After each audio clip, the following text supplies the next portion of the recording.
Dr. Bob, you initiated a weight loss campaign this year in 2012. Can you talk a little bit about how you're doing that and what sort of results you've seen? Well, it's been very interesting. I have a son that looked at one of my pictures that was on Facebook, and he said, "Dad, you're putting a little bit of extra real estate on. I think we need to do something." And it was during the winter time, and when it's during the winter time, I live in the north. You can't get outside. My wife and I exercise 2 or 3 times a day, ride our bike, jog multiple times. It's just not easy. And it's amazing how fast you could put on a little extra real estate. 10 pounds is not hard to do at all No.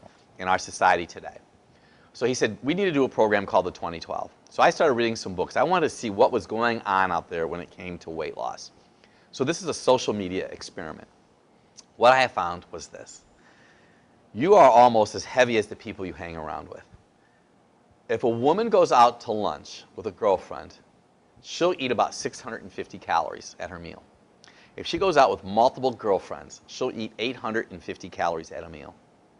If she goes out with her husband or her boyfriend, she'll eat about 500. Your friends determine your size. So if you and I were friends and we're both overweight, we would probably go to a local franchise every Thursday for lunch and get the same thing. That probably would give us about an extra 800 to 2,000 calories from that one meal alone.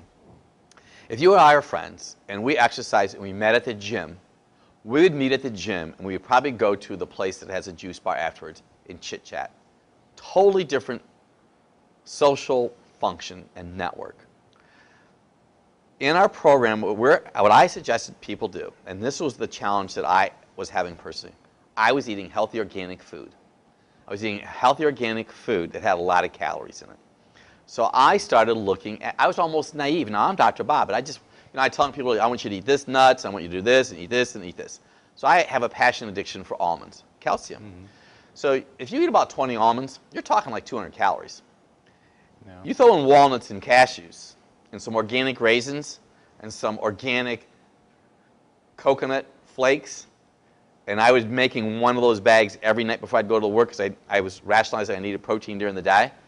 I probably eliminated 500 calories alone or more just by minimizing that.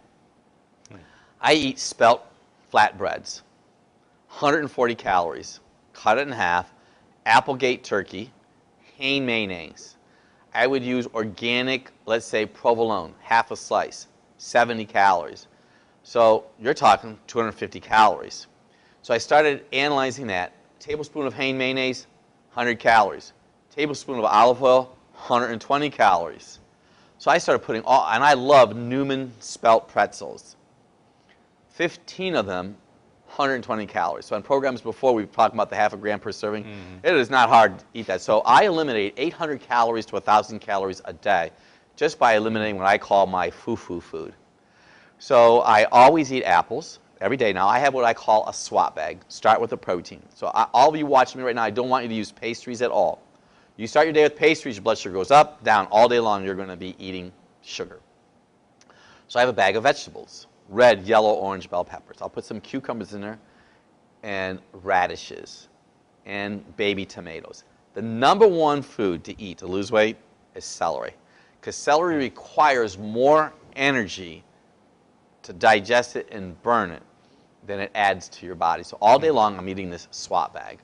I'm using hummus on rice crackers. I never really was a big wheat type person anyways because of what we believe in. So a tablespoon of hummus has like 33 calories in it. So you get a rice cake with a tablespoon of hummus and have 70 calories in it versus the spelt bread alone was 140. And rice crackers with that on it. Or you can have a rice cracker, a rice cake with almond butter on it. I always have a salad. I started using a salad dressing that was Bragg's salad dressing. Minimal calories. So I just started becoming a calorie watcher, minimizing carbs, haven't had any bread at all. And I never was really a bread eater, but that spelt, you start adding all those together. So in the first month, I personally have lost 12 pounds. And for those of you watching this particular video, look at some of the prior videos, and I'm sure that you can see that my body is definitely different now than what it was. Still exercising the same. So what we're also telling people to do and suggesting people to do, you want to exercise 150 minutes per week. You should be exercising every day, at least half hour a day.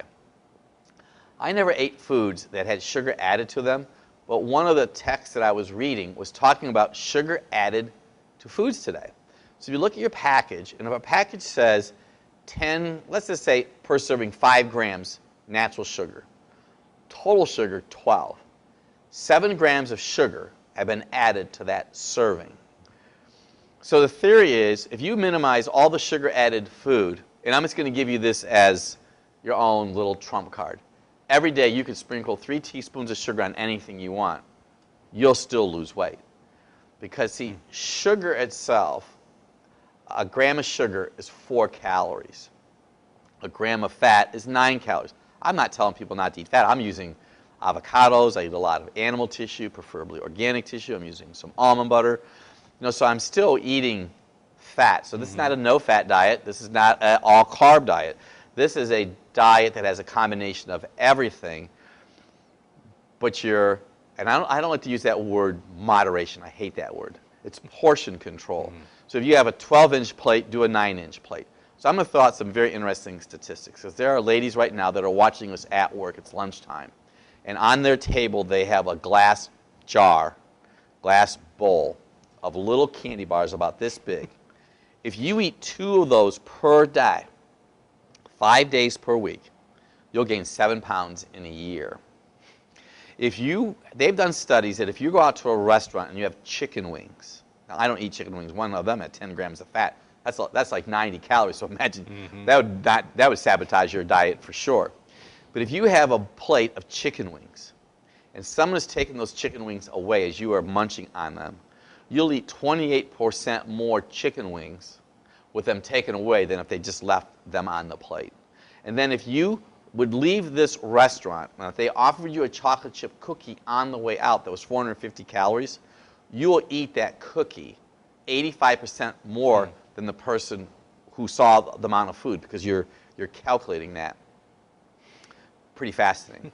There's something also called the halo effect. We underestimate the amount of calories that are in food. McDonald's halo effect is this. So if you and I went to McDonald's and they were to ask us questions on the way out, we would underestimate the calories by 19%. But if we came out of Subway, we would underestimate our calories by 27%. So people will actually eat more calories. You know, the gentleman that did the weight loss and all that on Subway, you know, it was very good for America, but that dressing and the cheese and the bread, if you're going to go to Subway, have a salad. Go to McDonald's, have a salad. Get oil and vinegar, because the calories is much reduced. Do not ever go to a movie theater and get the limitless bucket of popcorn. If you're going to a place that has cake, they have done statistics that people will eat a piece of German Black Forest cake. And it's kind of interesting, an article that I read, the Black Forest is not even in Germany, before they'll eat a piece of chocolate cake. So watch how they name foods. It's all about choices. They've done statistics that people choose a dessert on a glass plate and say it's the best I ever had versus on a napkin.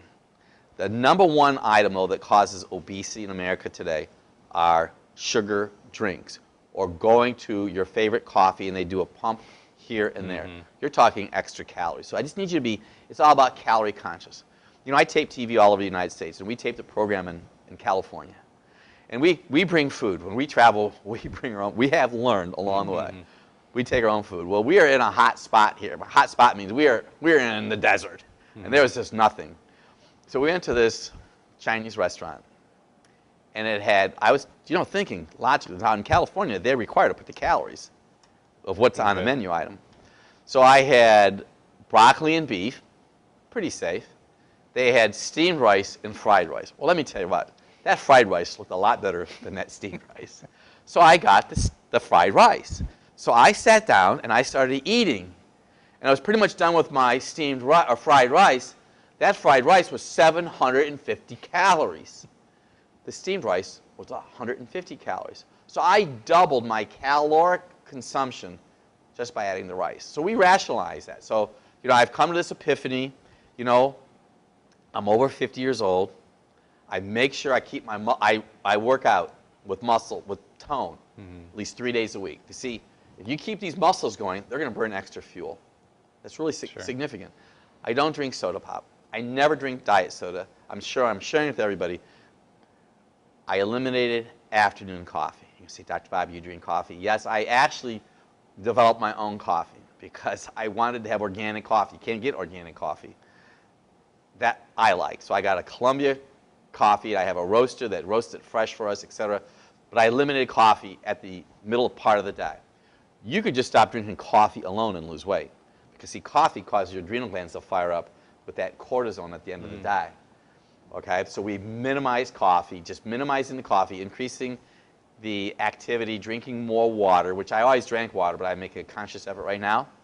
My goal is in 20 weeks, or 12 weeks, I will lose 20 pounds. And we've had a lot of people to do that. So where we live locally, people are walking with us. We're sending out videos, and this is on there. Just go and check it out. It's been awesome.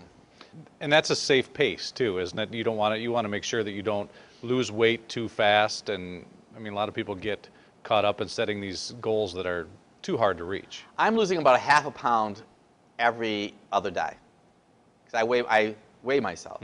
So if a female's watching us right now and their waist is 35 inches, you got to lose weight. If a man's 40 inches, so let me share this out with you about weight. So when my wife and I turned 50 years old, they were going to raise our health insurance, each of us, $125 per month. So my wife called up and said, okay, hey, what's going on here? And they said, well, you're 50. She said, so what? Well, you're 50, you're in the next age category. Well, what can we do? She said, well, if your BMI is within normal, we'll reduce it. Fine, great. 5 years later, we're 55 years old. They're going to raise our rate $250 a month. My wife called up and said, what is going on? Well, hey, you turned 55 years old. And she said, well, when we turned 50, we had to do this. What do we have to do at 55? You have to pass your HA1C. Your HA1C is the glucose that's on a red blood cell. So we're going to talk about trends in America right now with weight loss, okay? So where I live at, some of the world's largest clinics are at, there is new movement in America today. That's why I mentioned the 35 inches and the 40 inches. Women have to be 35, women cannot be greater than 40. Or men 40, women 35. If you don't pass this, they're not, creating this, it's accepted health regime. If you don't pass these levels, we're going to increase your insurance. I've had patients come into my office that had to pay more because of that. The HA1C is your blood sugar. If your HA1C is elevated, they have the potential that they could say, hey, listen, unless you get this under control, you're going to have to pay a higher premium because you're at a greater risk. So all you guys watching me right now, you have your HA1C tested, check your BMI. If you agree with it, if you don't agree with it, there are certain standards that they're following. And I am telling you, I've had people have to pay more money. When people hit in the pocketbook, it motivates them to make changes. HA1C, BMI. You want that under control. Obesity is the leading cause of death in America today. Because when you're overweight, that visceral that men have right here, this visceral fat, that's making estrogen. So statistically, you have a greater chance to get cancer the heavier you are. Overweight people are diabetics. Most diabetic patients have greater challenges because their bodies are inflamed. And it's just a negative spiral. So if they follow some of those principles in the 2012, they're going to be a lot healthier for it.